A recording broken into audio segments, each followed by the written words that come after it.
यह तो आदिकाल से हमारे यहाँ चलते आया है और आदरणीय योगी आदित्यनाथ जी ने उन्हीं भावनाओं को उन्होंने देश के सामने और देश के हर सनातनी के सामने उन्होंने यक्ष प्रश्न बना के रूप में खड़ा करके उनको रखने का काम किया है।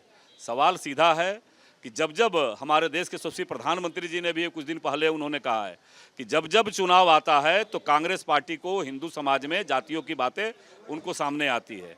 तो ये भावनाएं तो साफ दिख रही है कि जिस प्रकार से विखंडनकारी ताकतें, विभाजनकारी ताकतें झारखंड के अंदर लगातार विभाजनकारी भावनाओं को रखने का काम कर रही है, जाति समूहों में बांटने का काम कर रही है, तो निश्चित रूप से यह भावना झारखंड की आत्मा है।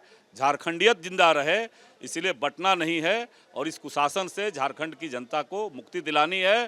बांग्लादेशी घुसपैठियों का पनाहगार झारखंड नहीं बनेगा। यह हर एक झारखंडी की आवाज़ है जो आदरणीय गृह मंत्री जी ने अपने संकल्प पत्र के माध्यम से पूरे राज्यवासियों को कहा कि हम एक एक बांग्लादेशी को चुन चुन करके झारखंड की सीमा से बाहर भेजने का काम करेंगे। भाई, झारखंड की स्थितियां बहुत भयावह हैं। आज अराजकता के चौराहे पर खड़ा है। तुष्टीकरण की राजनीति के तहत जब ये सरकार प्रारंभिक अवस्था थी तो विधानसभा में नमाज पढ़ने का अनुमति इसी सरकार ने दिया था। यही सरकार है जो रामनवमी के जुलूस पर जब उपद्रवी पत्थर मारते हैं तो सरकार उपद्रवियों के साथ खड़ा नजर आती है। ये वही सरकार है जो पाकिस्तान के झंडे लहराए जाते हैं जगह जगह पर और उस वक्त उन पाकिस्तानी झंडे फहराने पर कोई कार्रवाई नहीं करती।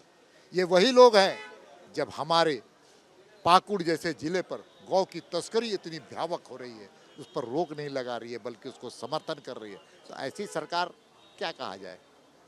ये सरकार नहीं, सर्कस है। एकजुट रहना जरूरी है इसमें। निश्चित तौर पर हम भारत की एकात्मता को मजबूत करना चाहते हैं।